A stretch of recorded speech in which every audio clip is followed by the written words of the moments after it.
So, anatomy is the study of the structure and relationship between body parts. Got it?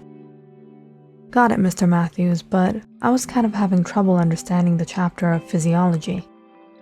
I explained it 3 times. Anatomy and physiology go hand in hand. Okay, try to note it down this time. I'll go over it again. It's okay, Mr. Matthews. I think I just need some time to let it sink in. Can I hand in the assignment tomorrow? Alright, but come back if you have any problems. Dude, how many times have you bailed on his assignments like that? Mr. Matthews is so naive, he believes everything. We're so bad. He's so nice to us, and we always take advantage of him. I know, I understood it the first time he explained it, but it was just fun having him repeat it so many times. After all his students left, Paul Matthews sat down to organize his papers after class, when one of his colleagues entered the classroom. Paul, congrats on the Teacher's Award. The staff was holding a little party in the office. Aren't you going to join? Thank you, but sorry, I have a lot of papers to check, and I promised some of the students an extra class. Wow, I wish I had that kind of patience. How do you deal with these teens? I don't know. My students are actually very good kids. They never give me a hard time. Paul Matthews was a biology teacher at the BII High School in the small town of Red Cliff in Wisconsin. He had been working there for about 4 years and had built a good reputation for himself. People knew him as one of the best teachers in the school, the type of teacher that every student wanted. And over the years, he had become a favorite amongst them and had good relations with his colleagues as well. After another busy day at school, Paul grabbed his bag and headed out to find where he had parked his car in the morning. It was almost 5 p.m. Paul hurried to find his car and headed across town towards Buffalo Bay. The weather was nice out, especially by the shore. It was the perfect time to be there. People usually didn't go there at this time. It was just peace and quiet. Paul parked his car and walked out towards the old watchtower, enjoying the moist breeze as the skies started to become dark. But as he climbed up on the boardwalk, he got a feeling someone was behind him.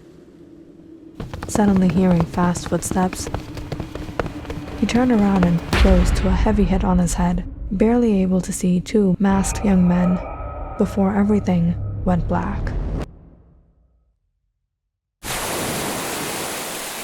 Paul woke up hearing the waves crashing against the rocks. He could feel the rough wooden planks on his face. His hands and legs were tied. Struggling to sit up, he looked around. It was most probably in the watchtower, and in the room were those 2 young men staring at him. Look who's awake! The biology teacher. Their voices were altered. They were strangely robotic. There was no way Paul could recognize who they were. Who are you people? How about you tell us, what were you doing at this old watchtower?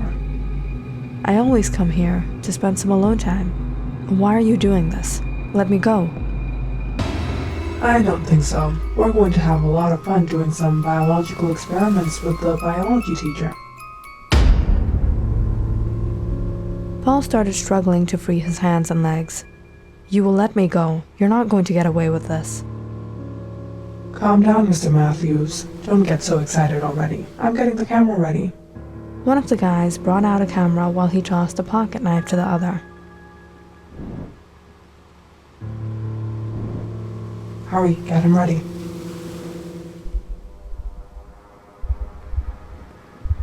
Wait, what are you going to do to me? I'm just a teacher. I've never harmed anyone in my life. Please let me go.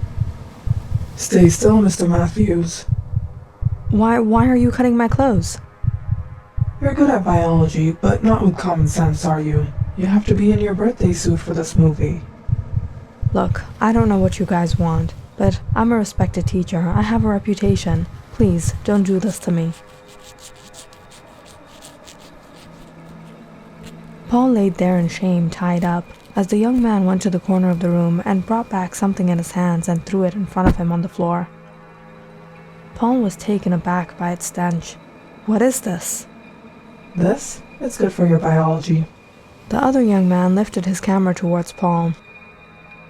Eat it, like a dog. What? Impossible, Paul yelled out in disgust. All right, then maybe we'll have to do what's possible.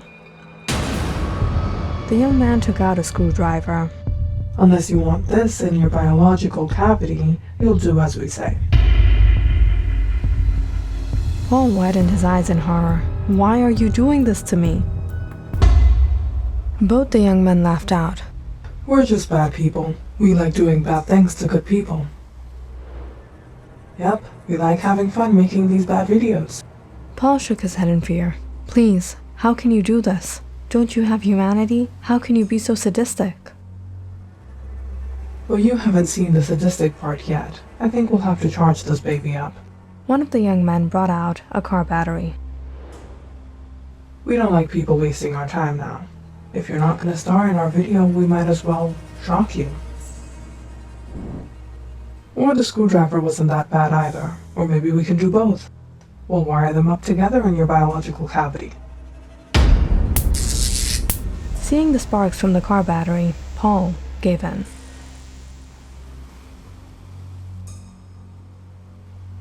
That's good enough. Here are your new clothes. Be grateful we even gave that to you. One of the guys threw a towel to Paul. Paul sat up feeling belittled, humiliated. This couldn't be happening to him. Why? Why to him? What are you going to do with the video? He said, staring at the guys. That's when he suddenly heard the door open behind them, and someone stepped inside. Paul stared at a young woman walk in. The two young men took off their masks, revealing their identity, and stood beside her. Paul didn't recognize them, but he recognized her. Emily? You? You made these guys do this to me? I can't believe you would do something like this. You were one of my students. I've always been good to you. I've always helped you out. Why would you do this to me? What did I ever do to you? Emily Holmes was a senior student at the BII High School, and indeed, one of Mr. Paul Matthews' many students. She was not only one of the most beautiful girls, but one of the most intelligent young women in the school. But despite her reputation, Emily fell victim to a sick game. It was at the end of a school day some weeks back. Emily was wrapping up on one of her extra AP classes. I have to go to the bathroom. Why don't you head out and wait for me outside? I'll be right out. Not a lot of people were in the building at this time. All but a few teachers and students and the cleaning staff roaming the halls. Emily went to the bathroom and hurried her way into one of the stalls, just when she heard the door creak outside and someone step in, going into the stall beside her. She didn't pay much heed to it and continued on with her business, when suddenly she noticed someone filming her with their phone over the stall walls. "What are you doing?" she yelled out, covering her face in embarrassment. She rushed to wear her clothes, barely spotting a man wearing a cap through the crack between the stall door before he ran out the bathroom. Emily stood there paralyzed in anxiety. What would she do now? Whoever that was, he had her picture or a video of her in that compromising position. She had even looked up at the camera. He had her face recorded too. Emily rushed out of the bathroom and on her way back home. Who could have done this? Was it one of the janitors? There was barely any people in the building at that time. She didn't tell her friends or her parents anything. But inside, she was scared she would be humiliated. And it wasn't before long that Emily started to receive messages from an anonymous number. "Unless you do what I tell you to do, you won't be able to show your face in public again. I'll expose you, and you'll be humiliated, Miss Emily Holmes. Think of your parents. They'll be embarrassed of you. You won't have any friends. No one will ever want to be with you. You'll be a disgrace everywhere. Everyone will look down on you. Your life will be miserable." Emily didn't know what to do. Every message she read made her chest constrict. What was going to happen to her? This anonymous number started to blackmail her. Every message became worse than the previous. You don't have much choice, Emily. You pay a small price, or you accept the humiliation. But just so you know, I'll make sure your life is over. So you're not going to respond to my messages? Maybe I should give you a little taste of your humiliation tomorrow. Emily was frozen in fear when one of her friends grabbed hold of her the next morning when she went to school. Everyone was looking at her, some were laughing, some were whispering. Had this anonymous person put out her video? Don't worry, Emily, that's totally a fake picture. That's so evil. Who could have done this? Emily's heart raced as she saw the video, relieved to know it wasn't her. But she didn't know how many people would figure it was fake. That is Emily, there's no doubt. She's just giving out excuses because she's embarrassed. She acts like a goody two-shoes, but girl's got a dirty mind. She got exposed. What are you guys talking about? Take it easy. That's definitely not her. The video caused a lot of rumors and gossip throughout the whole school, and Emily became all the more afraid. If a fake video could ruin her image like this, then what would happen when this guy exposed the real video he had of her? I hope you've understood the consequences now.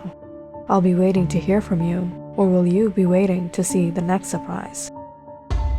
Emily couldn't bear the anxiety anymore. She couldn't sleep at night, not knowing what she would have to face the next day.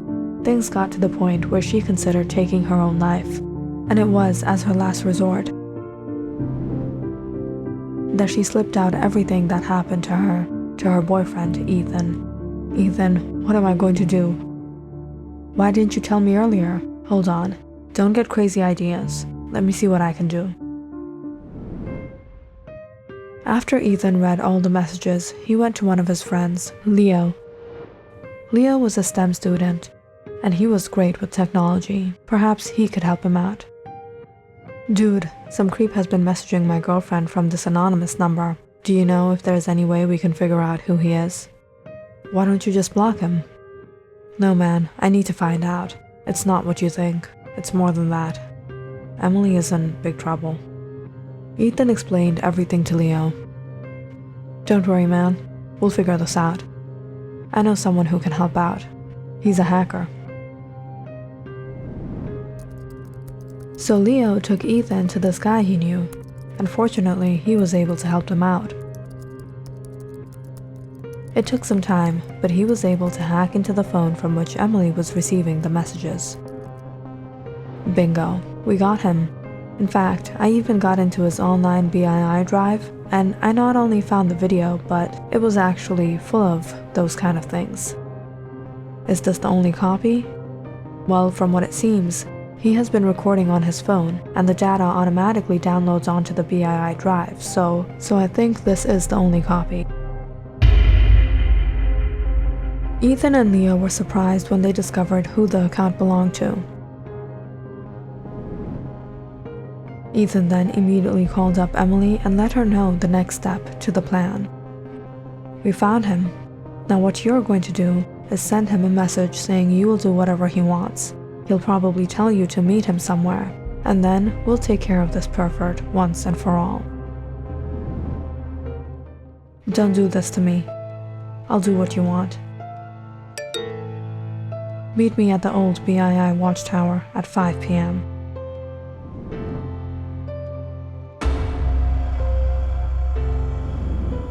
I'm sorry. I won't do this ever again. Don't do this to me. Please, forgive me. After what you did to me, I'll never forgive you. Ethan stepped up beside his girlfriend. Of course you won't do this again. It's not good for your biology.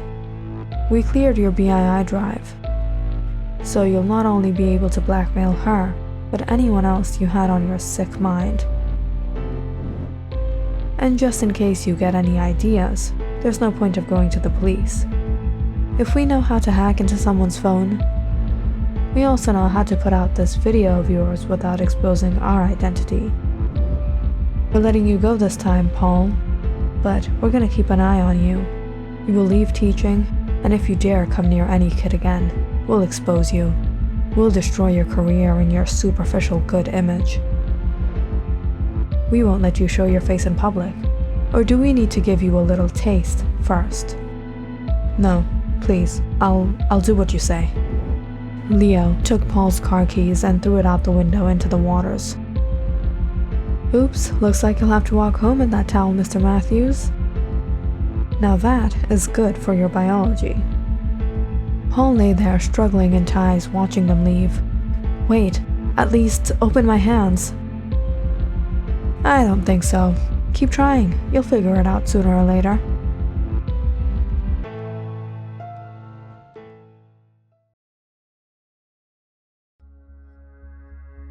Click on the subscribe button and check out more awesome videos on our channel. And don't forget to press the bell icon because you know it's interesting.